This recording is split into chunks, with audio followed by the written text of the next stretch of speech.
السلام علیکم ورحمۃ اللہ وبرکاتہ۔ قال النبی صلی اللہ تبارک و تعالی علیہ وسلم: الدنیا سجن المؤمن و جنت الکافر، او کما قال علیہ الصلاۃ والسلام۔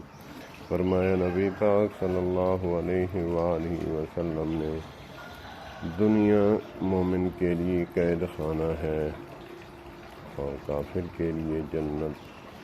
اللہ پاک ہمیں اس حدیث پاک پر عمل کرنے کی توفیق عطا فرمائے۔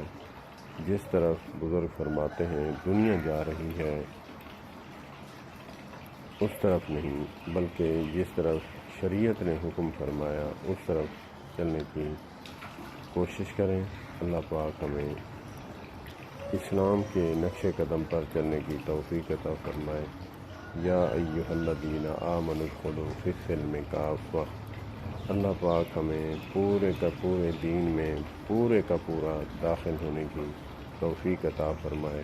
السلام علیکم ورحمۃ اللہ۔ قال النبی صلی اللہ علیہ وسلم: الدنیا سجن المؤمن و جنت الکافر۔